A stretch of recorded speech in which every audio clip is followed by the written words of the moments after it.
here. So again, welcome to MindGenius for this webinar today on project management.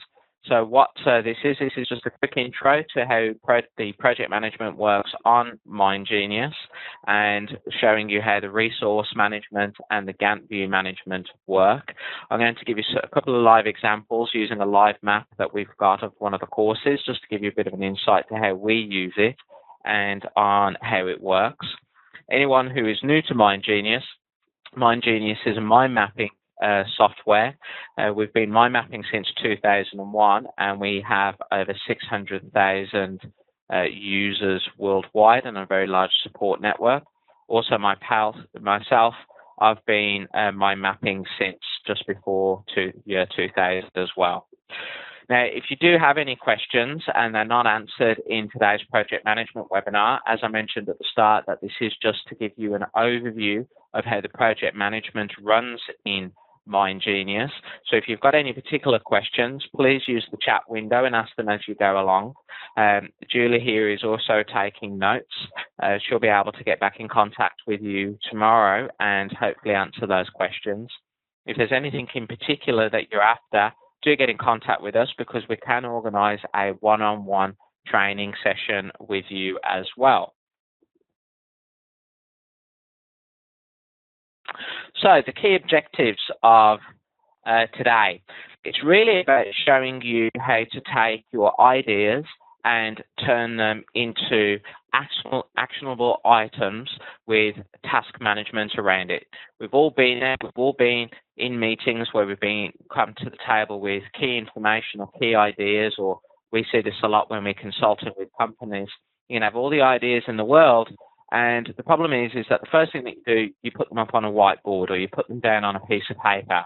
Well, the problem with that is that information generally just gets lost, or you go in with the great intentions, but you go from that meeting into the next meeting, and then by the end of the day, 20% of the information is only regained. So what this allows us to do using mind mapping software like MindGenius, it allows us to take that information, notes, key info, turn them into key task management and into project management, which is obviously what we're going to do today, which is essentially going to give you more successful outcomes, and it's going to allow you to achieve your results a lot quicker and allow you to move on for the next challenge a lot more quickly. So that gives you a bit of an overview of what we're going to cover. So let's jump straight in and let's have a look at MindGenius. Okay, so I'm just going to give you a quick overview of the map in front of you. I'm hoping that everyone online today has actually been using MindGenius a little bit. So I'm going to give a quick overview of some of the tabs and areas, just in case if you've forgotten any areas. So the map in front of you, one of the things that we do is that we offer a lot of different business courses on social media as well, in the consulting side of our business. So this is a typical map. I've cut down quite a lot of the information out of this because it's obviously intellectual property, but this will give you a bit of an idea of a structured map with icons and graphics. So just to give you a bit of a quick overview of MindGenius, you've obviously got your home and your menu area here. This section of the MindGenius software we call the ribbon, and as you can see, as you go through this will actually show you different areas and different things you can do. And another key area that we're going to be using today is if you right-click anywhere on the map, you get another menu area in here. Now, if there's anything that we don't quite cover from an introduction point of view, we do an introduction webinar, and we also have webinars to do with intros up on our YouTube channel. And again, for any specific support, we're here to help you. So please do ask questions. So what I'm going to do here, I'm just going to give you a quick run through so everyone can familiarize themselves with the map. So I'm just going to click on the Map Explorer on the left-hand side, and this will show you some of the key information. I'm hoping everyone is able to see this nice and clear on their screen. Now, one of the key things for any good project management is to set a timer. So for this, we're going to set a 30-minute timer. We'll probably won't need the full 30 minutes in this case. But for here, you just use the timer area and then just click the play button.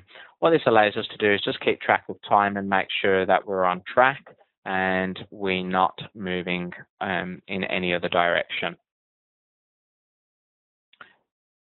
So what we're going to do now is we're going to look at the analyze area in more detail today, the task area and the resource, including syncing tasks with Microsoft Outlook, as well as Gantt View.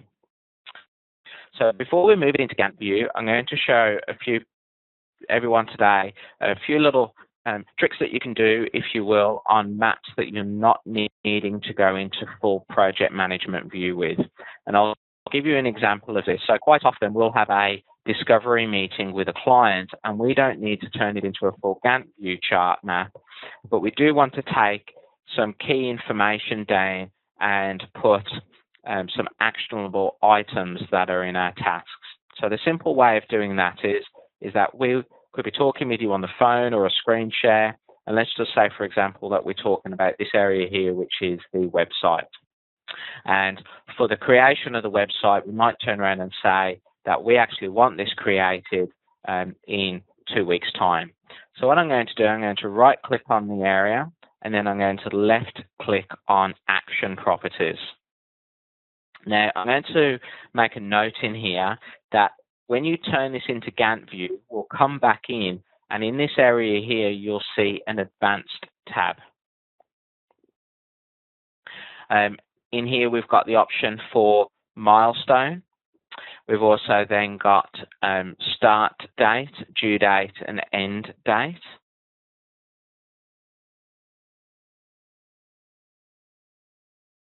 We've then also got the priority tab over here, whether it's started or not, the percentage of complete, cost and quantity, if there is that, the work duration. So what we're going to do here is we're going to say the start date is today, the due date is, say, for May, sorry, for April, getting ahead of myself there, and we might turn around and say that the work duration could be 5 days.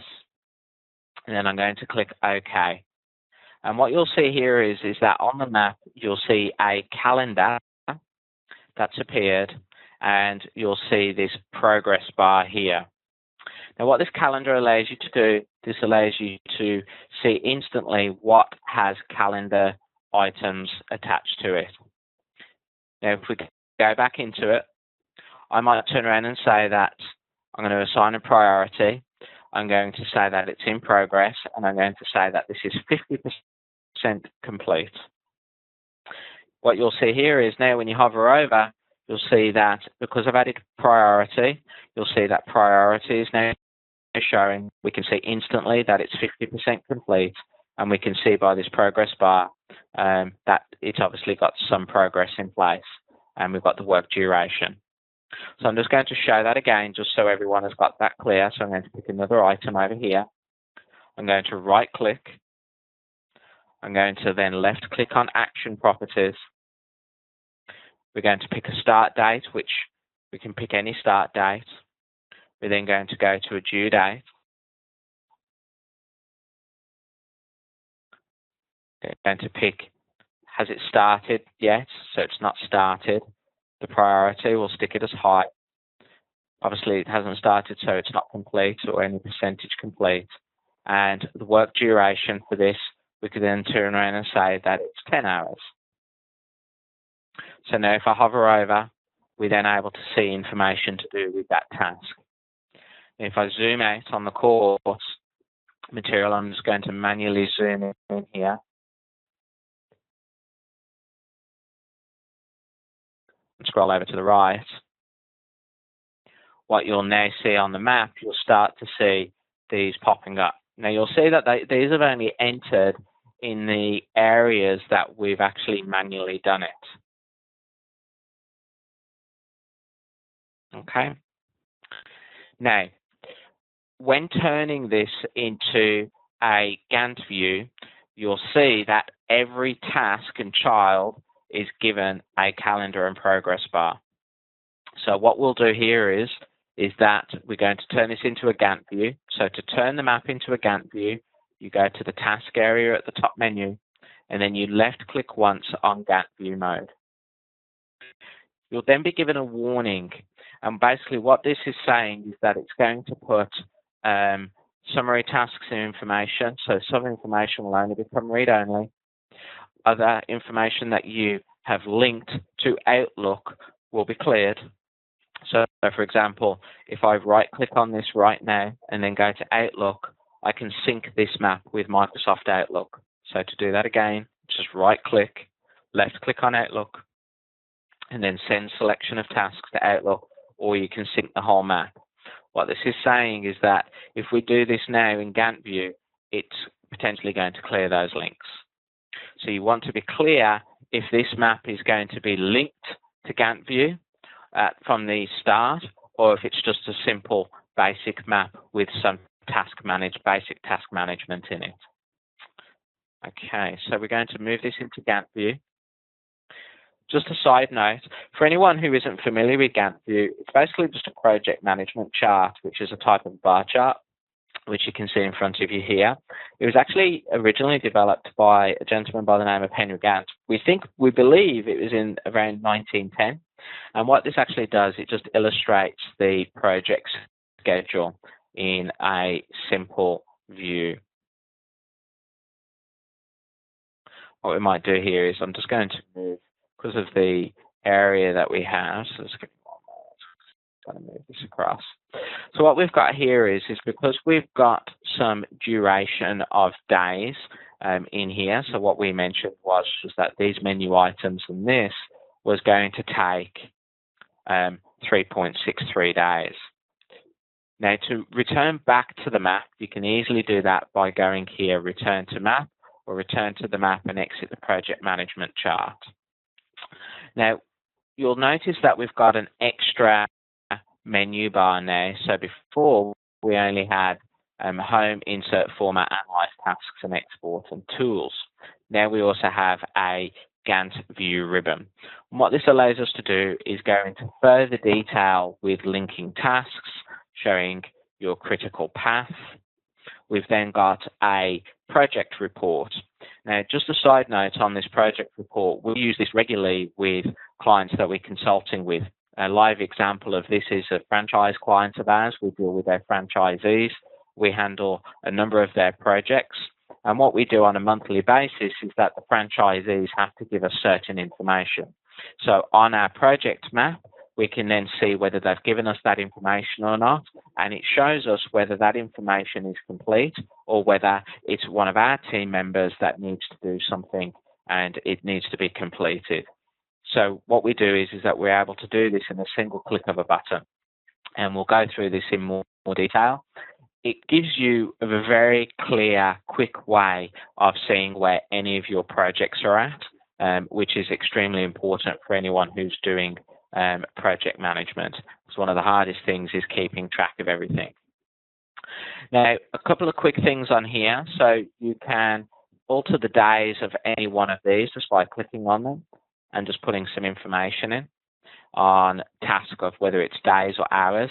And what you'll see is that by me doing this, it's actually altering the whole duration of the course and what's needed and start and end dates, etc. And these are all governed by the individual tasks. I'm just going to flick back to the map now just to show you what that map looks like, considering now we've moved it into Gantt view.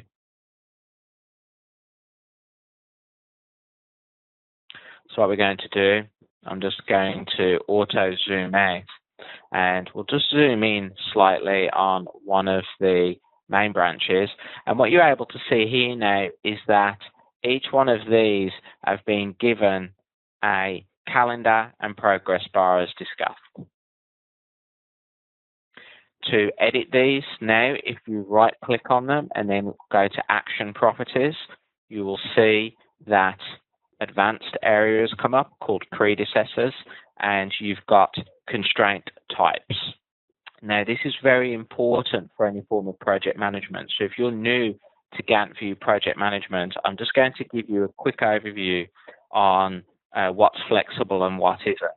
So the most flexible constraint type, especially for anyone who is starting out, is using the as soon as possible, basically the ASAP. It's the most flexible because it allows you to basically schedule the tasks to start as early as it can, and no real constraint date comes into play. Now, you've got a number of others, and at this point, I'll go back to one of these other tasks here, and I'll show you some more. We've got, essentially, this is a semi-flexible one. So this is must finish no later than. So it's basically schedule the tasks to finish no later or before that constraint date, and start no earlier than. So both of these are semi-flexible, and the top one is very flexible. Now, we do have other task constraint types that you're actually able to add onto these, which is on the tasks themselves, not on the parent task. So what you'll see here is that when I right-clicked on this, it gives you 3 constraint types. When I click on the task itself, we get more of a range of information. You'll also notice that the schedule of the start, the end dates, etc.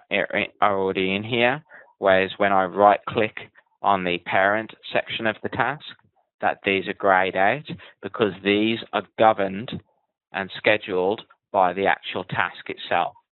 Now, I hope that makes sense to everyone. If there are any questions on this, do let me know. We do also have a Gantt View project management getting started guide, which we can send out to anyone, which is extremely helpful. So I'm just going to cover a little bit more information on these constraint types. So some of the other constraint types that you've got to know: finish no earlier than, start no earlier than, start no later than. And the 2 inflexible types are must finish on and must start on. So these are the most inflexible tasks that you've got there. And if you need any more information on that, do let me know. So what we're now going to do, we're going to go back to the Gantt View area. Now, what you're able to do with the Gantt View chart, there's a couple of easy things that you can do in here. So you can move this over to the right, and what this allows you to do is look at predecessors and resources. What a predecessor is, it basically means that tasks that are linked. So, for example, in this area here for the website, we might turn around and say that home is done first, then we've got about us, then we've got why, LinkedIn, then we've got the special report, course overview, contact us. So we might actually turn around and say that these are linked. Now, to select these, all I've done, I've hit the Control key down on the keyboard, and I've held it down, and I've left-clicked once in order, and as you can see here, that these are all highlighted. So again, just to cover that, I've held the Control key down, and I've left-click once on each one of these in order. And then what I then do is I then click Link Tasks. And what this basically does, it sorts your schedule out for you. It basically means that I can't start About Us until Home is complete. And what you'll see here is that it's automatically started putting the time frames in for us for these tasks. So for this, I'm going to drop this back to 1 day, and I'm going to drop this back to 1 day. So we might turn around and say that each one of these just take 1 day.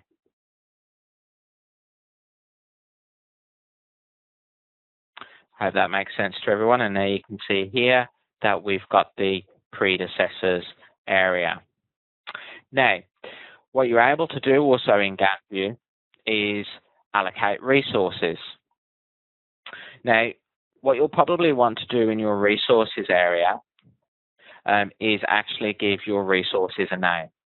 So you can do resource allocation, and we can also do resources themselves. So we've got resource 1, 2, 3, and 4.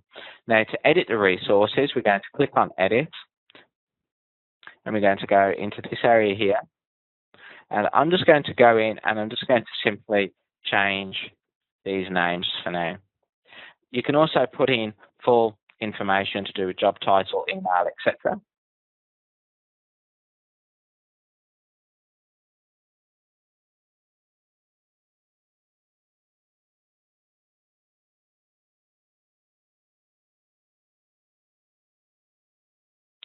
So what I'm doing here is I'm selecting the tasks and what resource we're going to use. Now you can actually also just highlight which area it's going to be, which resource, and you're able to select them here.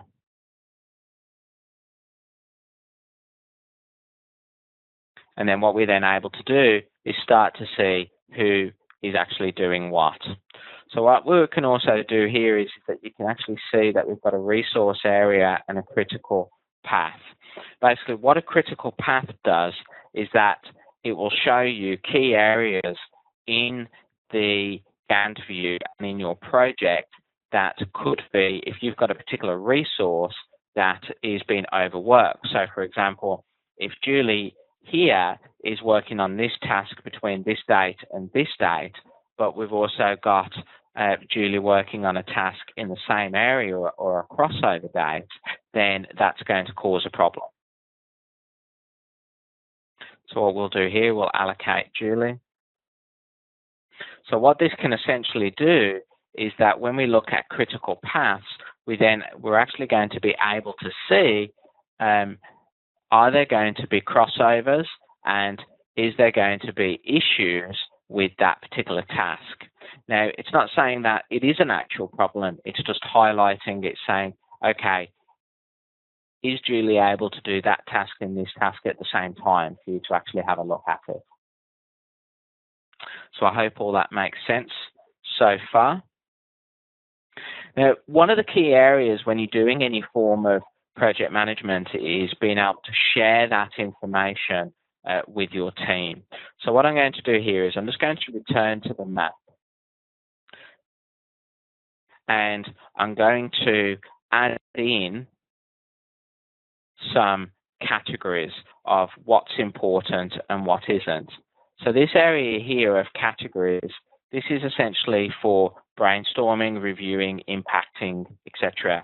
You've got more categories which are here as well, which you can actually show in this area of the analyze just by going over here and going to numbers, etc., and you can show them in that menu bar as well.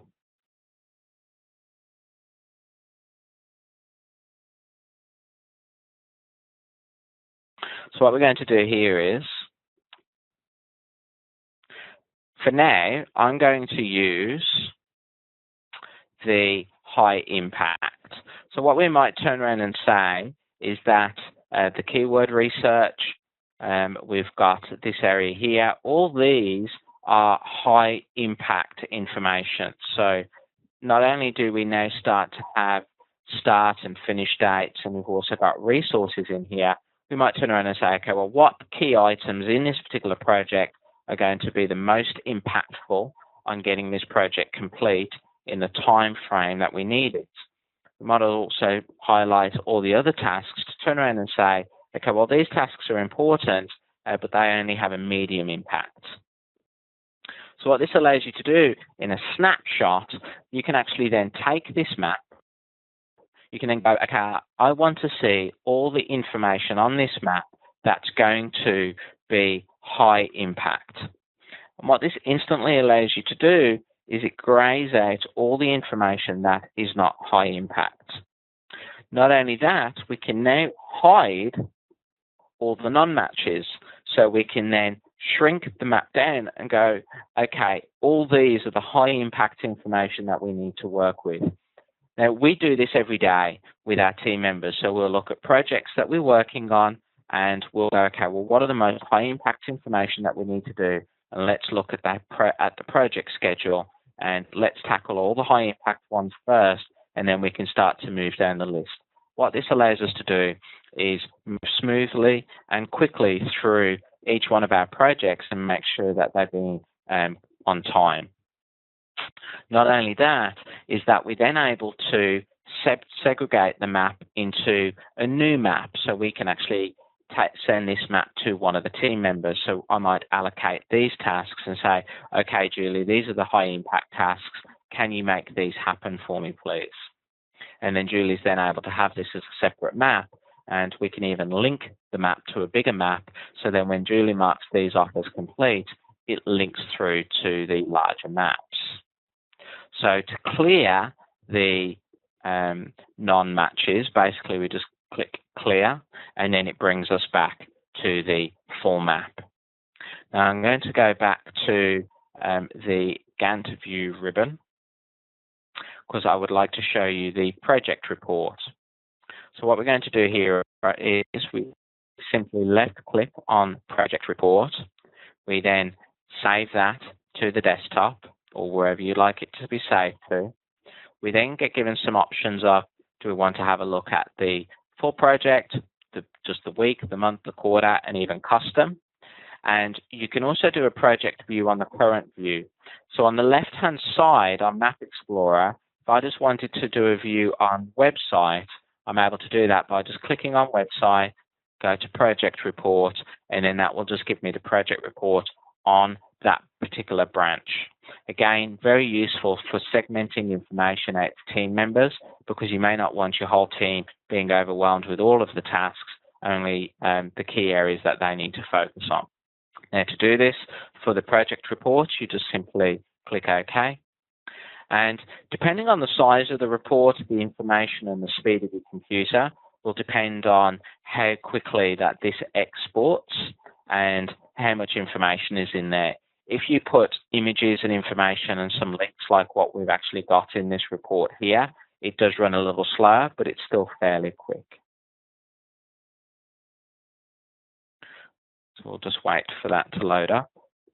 While we're actually waiting for that to happen, you'll see an area here for Microsoft Excel. You're able to export the Gantt view into a Microsoft Excel view, which also gives you a really good view for just quickly looking at for people. If you're in a meeting and people don't have MindGenius, it then gives you all the information that you need for that. So this export is now just opening Microsoft Word, and I'll move this to the window so you can actually see. And what this is now doing, this is actually taking a complete project report, and because I marked everything not as complete, this is actually showing start date, end dates, etc. Any notes or any information, it also shows you as well. So as you can see here, it's also separated critical tasks, etc. So for this, in a simple click of a button, gives you a full, detailed project report, which normally would take hours to compile, whereas this does it all for you. Now, I'm just going to come back to the map.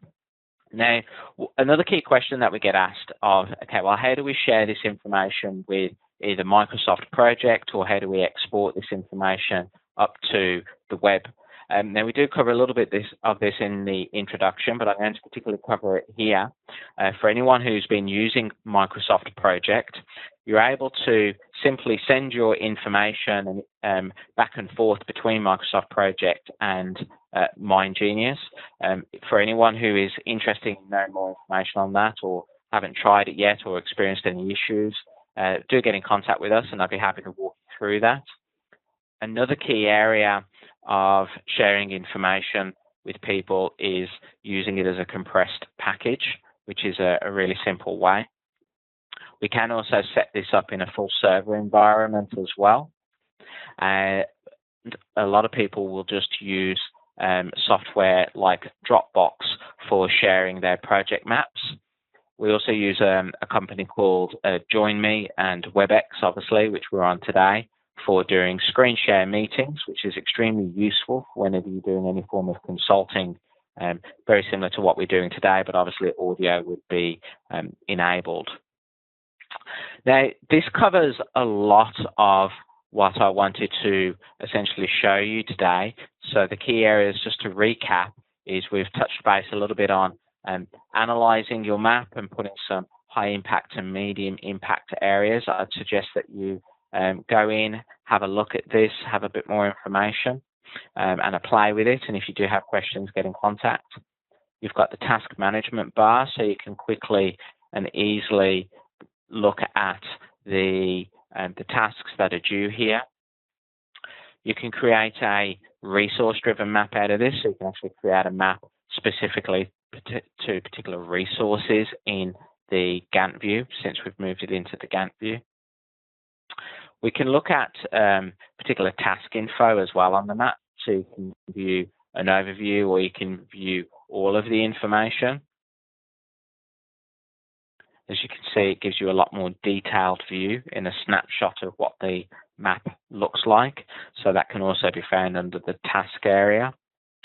To allocate resources quickly to the map, you can quickly do that by using the resource dropper, and you can literally just go through, quickly click on different tasks and resources that need to be done, as doing joint resources as well by using the resource dropper.